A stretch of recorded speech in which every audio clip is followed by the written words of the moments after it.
drinking at 9, but sharing a bottle is what I do best, so we'll get into that in a minute. I wanted to say thank you so much for having us here this morning. Thanks to Chelsea and Kelly for setting this all up. This has been crazy. I didn't think that this would happen, so I'm glad that it did, and that we all fit in here, and that you guys are all here. This is so fun.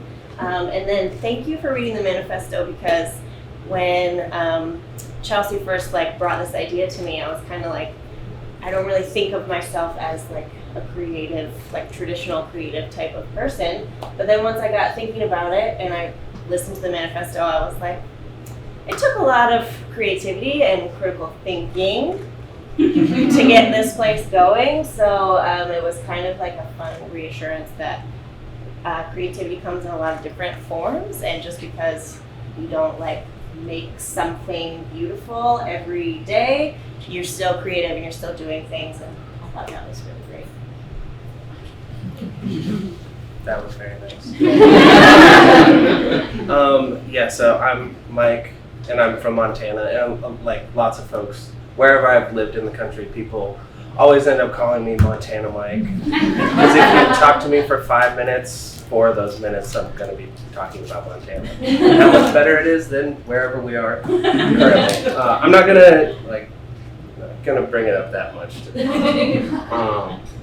So this space, Cafe Mama, we bought this building in December of 2019. It was Boost Mobile a couple years prior. It was, but in the condition when we bought it, it was how you could call an empty shithole. There was just trash and just piles of garbage in the front, and people would just burn through the parking lot. It was awful. But the moment we walked in the doors the first time, we took one step in, and Summer and I looked at each other. She's like, the bar will go right here. And then we kind of go around the corner. There used to be more of a wall there, and the kitchen could fit right back here, which we stayed true to that, though a lot of other elements changed. Did so much of the building and construction ourselves.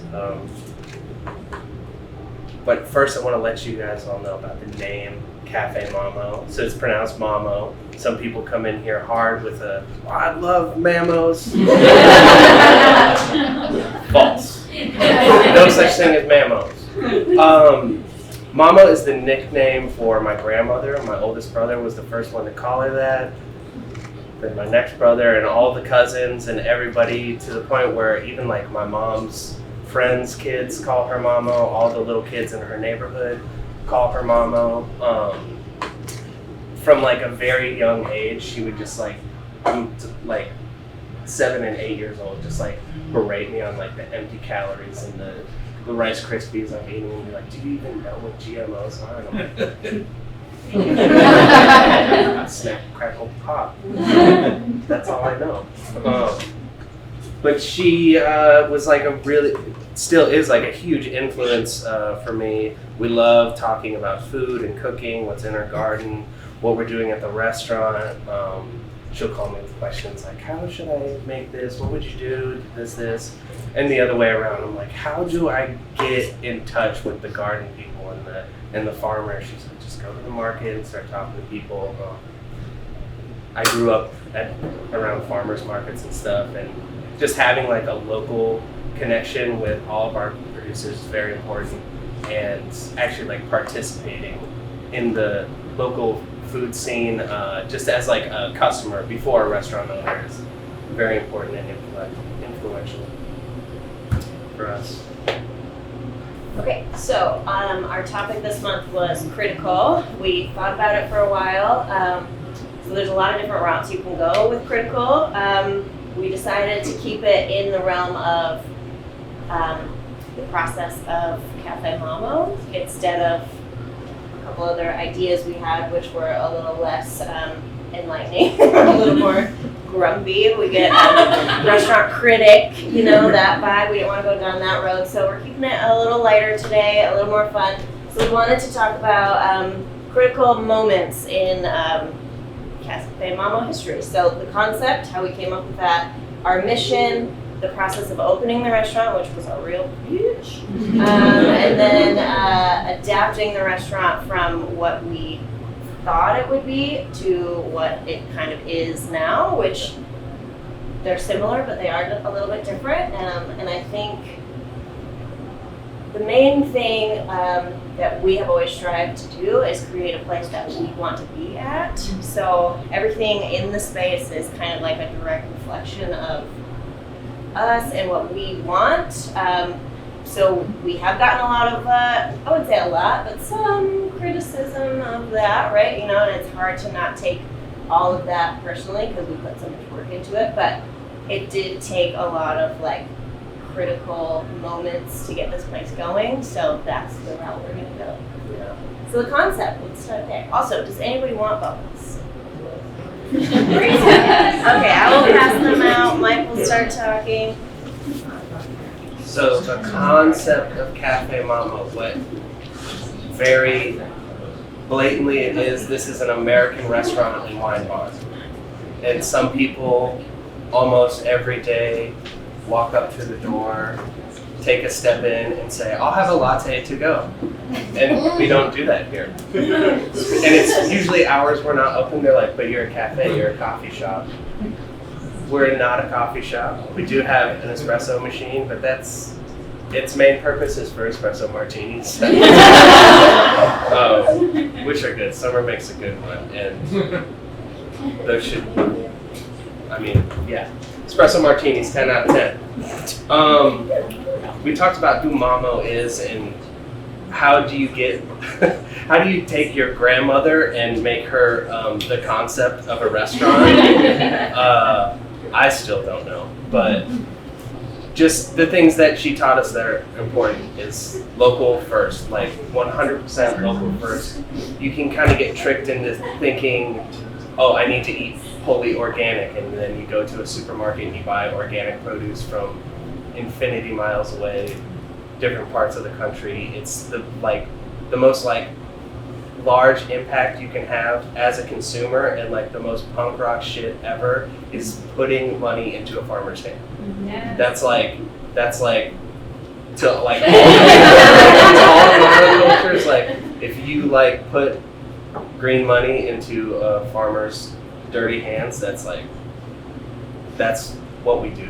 So all of our purveyors, I know on a first name basis. I pick up a lot of the stuff at farms. I pick up our beef and chicken, and I have relationships with these people. We talk about books we're reading. We talk about what's in season next. I will like walk through the rows and be like, oh, okay, so we were just closed for a week, but before that I went to Kessler Farm and we were walking and I'm like, so 2 weeks, eggplant's gonna just be like popping up. Yes, eggplant's gonna be good. Summer squash has been like the most prolific crop of the season this year. It's outrageous, and we've done it on the menu 15 different ways in the past month. So it's important to know where your food comes from, and at this restaurant you can trust that like if it's the main focus of a dish outside of like some vinegars and olive oil and some sugar and like table salt, like I know these people and they're all cool, they're all awesome. I've never met a mean farmer. That's true. Yeah. I think in terms of the concept on my side, we both spent a lot of years working in this industry. Before, we always knew we wanted to have a restaurant. I've known that I wanted to have a restaurant since I was like 16. I grew up in Reed City, essentially the woods. So literally when I got out of there and went to a restaurant, I was like, people do this? Like this is a thing. We're not eating meat like venison that somebody shot. It was like a revelation to have somebody bring me something, and it was just like life-changing for me. So I've known for a long time, but I spent 10 years working different positions because I knew that this was the end goal, but I wanted to make sure that I was prepared. So when we were trying to think of a concept, it was kind of a culmination of places that we worked that were awesome, that were great, and we worked together and we worked separately. So, and we both had dined at each other's places before. So it was a combination of like, this was amazing from this place, this fucking sucked at this place, this was great. And so kind of laying all of that out and how can we have something that we like and are excited about and has the systems that we've used in the past that have worked, and then where do we have to create our own systems all together. So this concept has always been wine focused because that's what I love, and then food focused, that's what he loves, and then everything else is kind of a mashup of things that work and that we've done at other restaurants, which they tell you that each restaurant is unique in its concept, but it's not. Every restaurant is, I mean, restaurants are restaurants, right? You can do your own thing, but at the same time, at the end of the day, they all have a similar setup, so nothing is reinventing the wheel. But that was kind of, the concept was hammer it out, what works, and then move from there, which the mission was a main part of that. So you can speak to the mission a little bit more because he wrote it. So I wrote a very long, detailed business plan, and a lot of people were like, let me see your business plan. When we were like, we're gonna have a restaurant. People just like doubt you immediately. It's like, restaurant, fuck no. So that was very like frustrating. So I had this long, detailed business plan, and then I like listed our years of experience, and they're like, so why do you want to run a restaurant? That's like the whole, that's like what we do. Like there's no other thing, like what else were we gonna do, you know? But for some people that's a little, so he wrote the mission statement, and it's very nice, so. I don't have the mission statement written down. I probably just like wrote it once and never looked at it again. But our mission, I kind of spoke to it earlier, like first and foremost, putting checks in farmers' hands. That is awesome, and I'm gonna say that like 5 more times because that is one of like the most important things that we do. Our purpose is to serve what my mentor would call soul food. It's SOLE, sustainable, organic, local, ethical. All the farms and producers we use, they're not doing anything that they couldn't do until the end of time. They're taking care of the land and the soil, and in some cases, repairing the soil to a point where it's like so intensely rich. That's our beef and chicken producer that you go out to the pasture and you can't even see the cattle because the grass is taller than they are. And just like having a genuine relationship with our producers is critical to this restaurant. It's so important to me. And it's, I mean, like Cisco and GFS, I could start an account with them and I could order like anything you've ever heard of. But to me, that's very dishonest. I mean, getting something wrapped in plastic, packed in a box with like no soul to it, aren't like, those aren't ingredients I want to cook with. I want to know that the flavor's there. I want to like literally go out and see the soil and like trust what we're getting. And I think for the most part, people think that tastes kind of good. So. I think the other part of the mission too was the atmosphere. So Mike comes from a very fine dining background, so tweezers, plates, sauces, that whole thing. And we knew coming here that we wanted food that tasted like that and tasted really excellent and fancy, for lack of a better word, but we didn't want to have a fine dining restaurant. We didn't want to have a fancy restaurant. Michigan has like kind of an aversion, it feels like, to fancy places, you know? So one of the main goals was take delicious food, but make it in a way that feels approachable and feels comfortable. So when Kelly said it feels like you're eating in someone's living room, that's like, woo! That's like the whole thing. So thank you for noticing. The space and how we communicate with people and how Mike cooks, I mean, it's just right here. People sometimes think that this room back here is like a magical room, but it's actually, that you can see the whole thing from where you're sitting. There's a door there, but like that's it. There's nothing. So everything that happens is right here. And people can watch it happen, and people can converse with Chloe if she's over here, or Mike if they're over here. And it's that kind of, you're always talking and you're always like right here with people, so it feels very communal, even if you don't want it to be. Like there's literally nowhere to hide to if somebody's pissing you off. Like you can't go anywhere, so you just kind of have to like deal with it in your own way if something's not going right.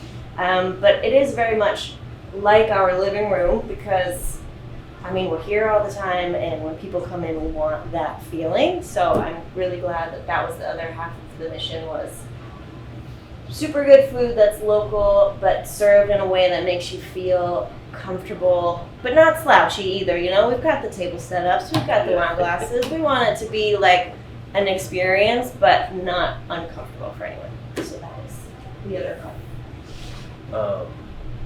Yeah, I did.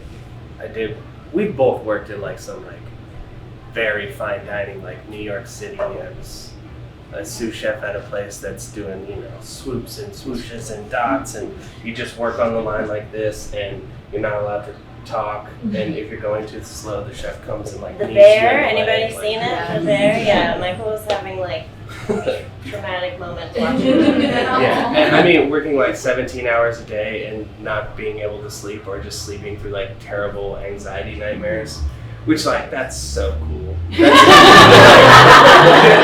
I wouldn't like trade that experience for anything. That was like I'm from a smaller town than Summer is, and like going from there to there was like really like the journey of a lifetime. But I'll never go back. I'll never do that again. So it's, you know, you build up all of these skills in like a whole like kind of toolbox, so to say, of all these techniques and methods and things you can do. But there are dishes that we would serve at that restaurant that you read, it's like kohlrabi, duck breast, and lobster broth, and you look at it on the plate, you're like, this looks like a fucking cartoon. Like I can't see any of those things in there. So we like to be like really honest with our food. Like when you get a half chicken here, you can see that there's half of the chicken on your plate and stuff like that. You really know what you're getting. We're really honest and straightforward about presentation-wise with stuff. But you know, I have some nice little tricks here and there to be able to kick up flavors. Not that I have to use them that much because the produce we get is so lit. Because putting money in your farmer's hand is good. Another thing we left behind from fine dining restaurants is the culture too. I think, believe it or not, you can run a restaurant without yelling at your staff and without being a jerk. And I mean, maybe our staff thinks we are jerks. That could be true. They're keeping it secret if they do. But there's nowhere to yell at anyone here unless I want to full on make a scene. I mean, I'm not yelling at anyone. Sometimes I'll like angry text Mike and he'll be like over here and pick his phone up and be like.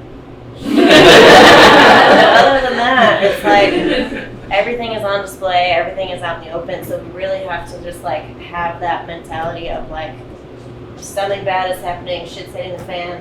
You can't yell at somebody. Also, that's never gonna make them do something faster, better.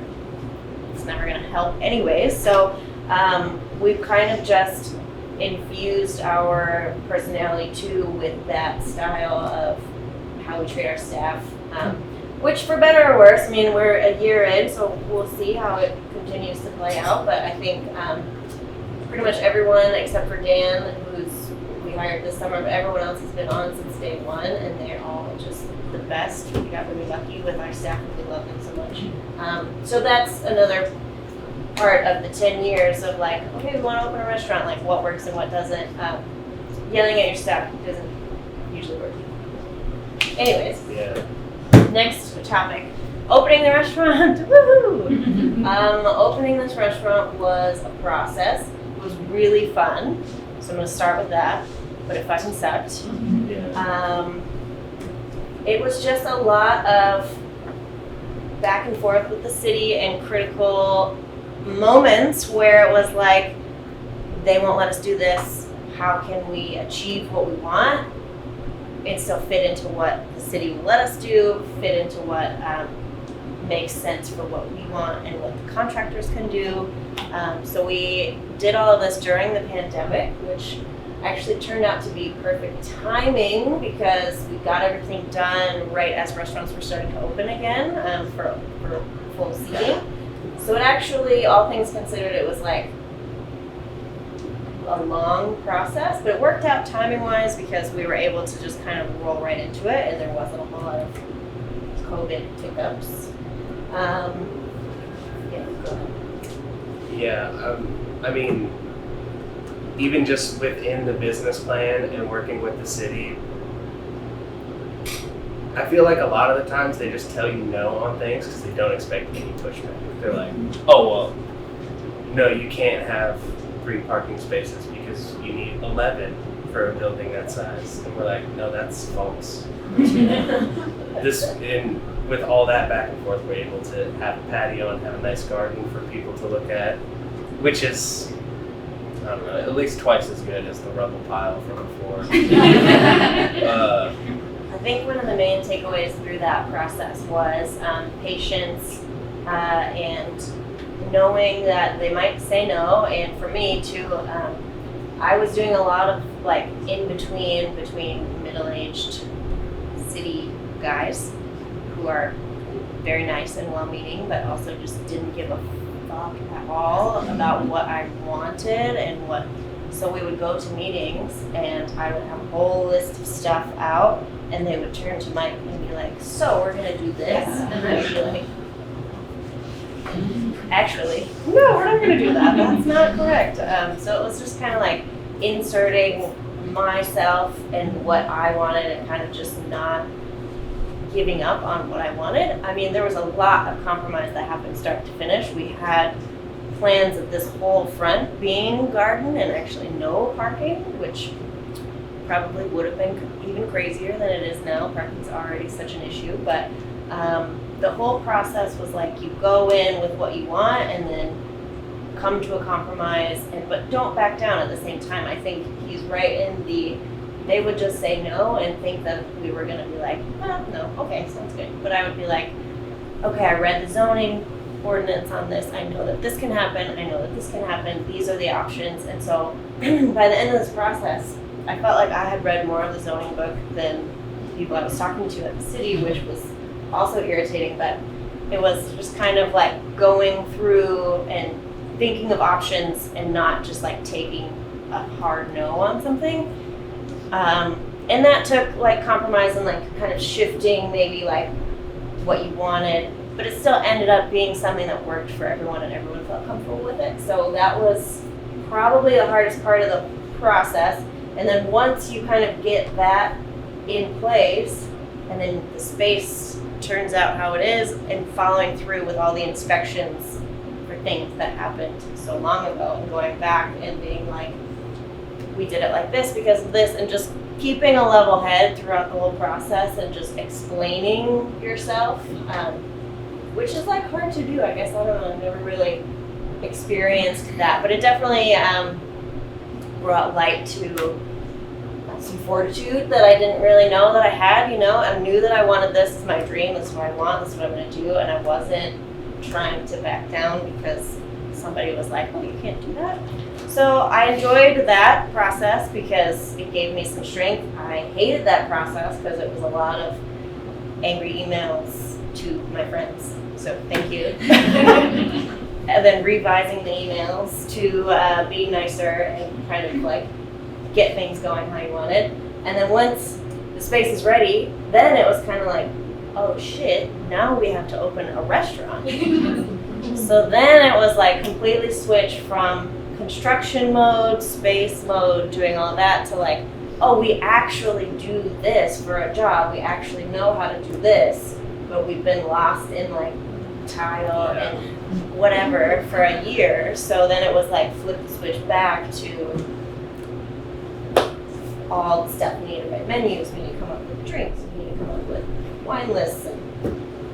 And there wasn't really like a big gap of time between like finishing the whole build out and then opening it up and like running the first service. And that's like my memories of that, or like remembering like a dream. It's just like you're so excited and like all your dreams come true, but that's like one thing that they don't tell you when, you know, they are just like, you go out there and achieve your dreams. Like once you get to achieving your dreams, that's when the work actually starts. It's all fun and games up until that point. I mean, the first like couple weeks we were open, neither of us had ever worked here before. To think of it like that, so you know, like running out of food, running out of wine, like the dishes are getting backed up and like just going crazy, and then, you know, months into it, kind of like leveling out and being like, oh, okay. I can remember Mariah coming to me, and she's the most amazing staff member, and she was like rapid fire questions, and I was like, I don't know. I will figure it out though. We'll figure it out together. We will figure this out. And she still does that because she's just like very prepared as a human being, so I really appreciate her. But that week I was like, dude, I don't know anything. But you do know it because you've spent your whole career being ready for it. So it just took like time to like sit down and figure it out and write it out and figure it out as you're going, because you're never gonna know. You can never be prepared. You can never write out every scenario that's gonna happen, and every scenario did happen, I think, that first week. So yeah, that was quite the process of getting it open. But then once we got it open, it has evolved, I think, a lot. I mean, a lot of things are still true to what we wanted, which has been amazing, and we really found a crowd here, which was nerve-wracking. You know, we were trying to do something that was maybe a little different than what Grand Rapids is used to, but not so different that people don't feel comfortable with it, you know? So I was overcompensating, and I was like, please just have a burger on the menu so that people have like a safety net, you know? Like, sometimes people aren't gonna wanna eat beef tongue or whatever he was like coming up with. And for the first like 6 months, where it's all new people, everyone from every age range is like coming here and checking us out because we're new, we sold a shitload of burgers. And then once that initial, like, the burger fell off and everything else was like, people wanted to try things, people were open to the crazy produce, people were just like really into those things. So we kind of found like our people, our niche. And I think as far as adapting the restaurant, that has been incredible. That feeling of like, we kind of found our people and we found who likes it. We still get the old person who is like, $6 for rolls. We shouldn't have to pay for rolls and butter. I'm like, well, they're house-made rolls. They literally made them an hour ago with really expensive flour, and the butter costs this much. You know, I'm like trying to like be nice about it, and I'm also in my head like, why wouldn't you have to pay for rolls and butter? That doesn't make any sense. But anyways, so adapting the restaurant has been good because we found people who want what we're giving out, I think. Yeah. And I mean, there's so many things that go along with opening the restaurant that have nothing to do with food or drink. Just like, okay, we want to pay our staff well so that they like it here. Because, I mean, you can have the greatest job ever, but if you're not getting money, then fuck it. Like, you need money.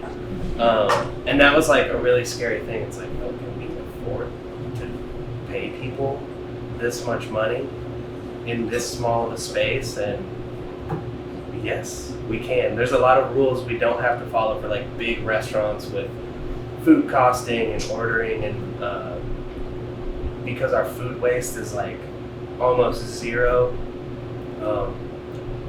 and most of what goes out is just like trim from greens and produce, and we compost all that.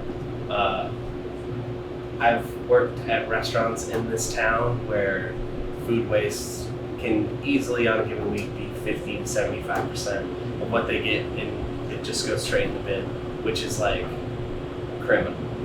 But we don't do that here, and that's awesome. We get the food from farmers, and we put the money in their hand, like that's very important, and then we take that food and then we cook it and we sell it, people eat it. And speaking of that, I did make a list of all the farms that we do use, and a lot of them have, a lot of them do offer CSAs, direct to consumer. You can get a box from Apsey Farm, the beef and chicken.